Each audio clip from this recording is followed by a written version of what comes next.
नमस्कार प्यारे बच्चों, कैसे हैं आप सब। आशा करता हूँ कि सब अच्छे होंगे। तो चलिए शुरू करते हैं।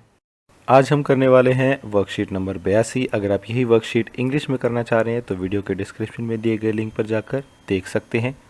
ये वर्कशीट 8 अक्टूबर 2020 की होने वाली है। यहाँ पर बच्चे अपना नाम लिखेंगे, यहाँ पर अपने क्लास टीचर का नाम लिखेंगे। हमारे इस वर्कशीट का टाइटल यानी शीर्षक है, क्या आप जानते हैं। ठीक है, चलिए इसको पढ़ना शुरू करते हैं। आपका शरीर सक्रिय है और आपके आसपास की दुनिया में होने वाले परिवर्तनों के प्रति प्रतिक्रिया करता है।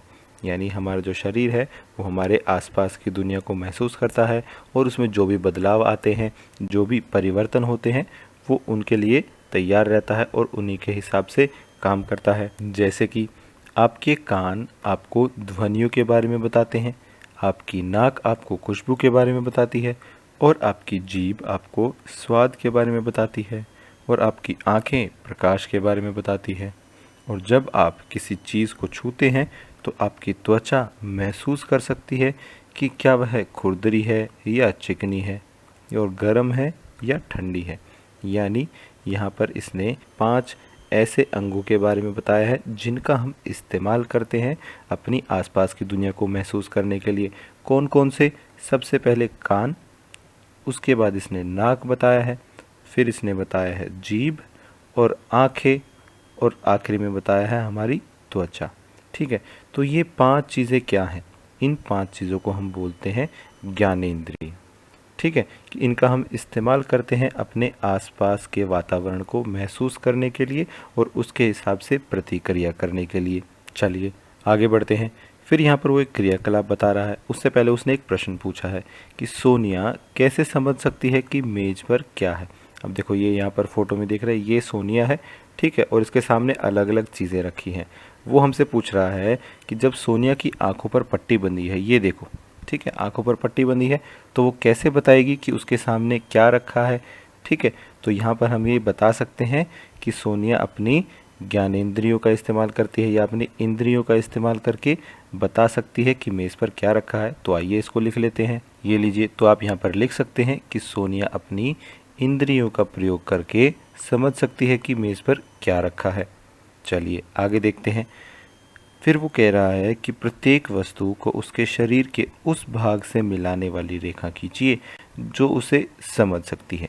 यानी यहाँ पर हमें वो पूछ रहा है कि कौन सी ऑब्जेक्ट को, कौन सी चीज़ को समझने के लिए सोनिया कौन सी इंद्रियों का प्रयोग करेगी, हमें उससे मिलाना है। जैसे सबसे पहले यहाँ पर कुछ खाने की चीज़ रखी है, तो वो उसको कैसे पहचानेगी? अपनी जीभ से टेस्ट करके। ठीक है, तो इसको हम उसकी जीभ से मिला देंगे। आगे एक घंटी रखी है, उसको कैसे पहचानेगी? सुनकर अपने कानों से, तो इसको हम कानों से मिला देंगे। आगे कुछ फूल रखे हैं, उनको कैसे पहचानेगी? अपनी नाक से सूंघकर। फिर आगे एक चाबी रखी है जिसको वो अपने हाथों से छूकर पहचान सकती है। तो ये लीजिए, इस तरीके से आप ये मिलान कर सकते हैं। चलिए, फिर वो पूछ रहा है कि सोनिया अपनी किस इंद्रिय का प्रयोग नहीं कर रही है। कौन सी इंद्रिय का प्रयोग नहीं कर रही? देखो, उसकी आंखों पर पट्टी बंधी है। ठीक है, तो वो अपनी आंखों का प्रयोग नहीं कर रही है, ये हम यहाँ पर लिख देंगे। ये लीजिए, इस तरीके से आप लिख सकते हैं कि सोनिया अपनी आंखों का प्रयोग नहीं कर रही है। चलिए आगे बढ़ते हैं। यहाँ पर लिखा हुआ है, अगर कोई दोस्त आपको आंख मूंद कर आपको अलग अलग वस्तुएं पकड़ाए तो आपकी स्पर्श की इंद्रियां उन्हें कैसे पहचानती हैं। ठीक है, ये आपको बोल रहा है कि मान लीजिए अगर आपके किसी दोस्त ने आपकी आंखों पर पट्टी बांध दी है और फिर वो आपके हाथों में अलग अलग चीज़ें आपको पकड़ाता है, तो आप ये कैसे पहचानेंगे कि वो कौन सी चीज़ है। ठीक है, एक तो हमें इस बात का जवाब देना है। दूसरा क्या है, क्या आपने अपनी अन्य इंद्रियों का प्रयोग उन्हें पहचानने के लिए किया। ठीक है, तो ये पूछ रहा है क्या सिर्फ छूकर ही आपने पहचान लिया या आप छूने के अलावा कोई और इंद्री का भी इस्तेमाल कर रहे हैं। ठीक है, तो इसके जवाब में हम लिख सकते हैं कि स्पर्श की भावना का उपयोग करके हम वस्तु के आकार और बनावट की पहचान कर सकते हैं। यानी जब भी आप अपने हाथ में कोई चीज़ पकड़ेंगे तो आप उसे छूकर क्या बताएंगे? सबसे पहले तो उसके आकार के बारे में बताएंगे कि वो छोटा है, बड़ा है, ठीक है, नुकीला है या खुरदरा है या मुलायम है। ठीक है, ये चीज़ें आप सबसे पहले देखेंगे। फिर उसकी बनावट भी देखेंगे कि उसकी बनावट कैसी है।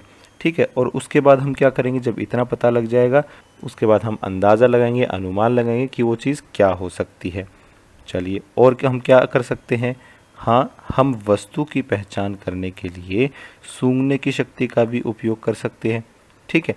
तो आप जैसे मान लीजिए आपके हाथ में फूल हैं और आपको नहीं पता कि वो कौन से फूल हैं, क्योंकि आपकी आंखों पर तो पट्टी बंधी है, लेकिन आपको इतना तो पता चल गया वो फूल हैं। अब कौन से फूल हैं, इसके लिए आप इस्तेमाल कर सकते हैं अपनी सूंघने की शक्ति का, तो आपका जवाब और ज़्यादा सही हो जाएगा। ठीक है। तो आप अपने स्पर्श की भावना से, यानी छू कर आप बता सकते हैं कि वो चीज़ कैसे है। ठीक है। और उसके साथ साथ आप अपनी सूंघने की शक्ति का भी इस्तेमाल कर सकते हैं। आज की क्लास यहीं ख़त्म होती है। अगर आपके कोई डाउट्स हैं तो आप नीचे कमेंट सेक्शन में पूछ सकते हैं। कल फिर मिलेंगे, कुछ नया सीखेंगे। तब तक के लिए थैंक यू एंड जय हिंद।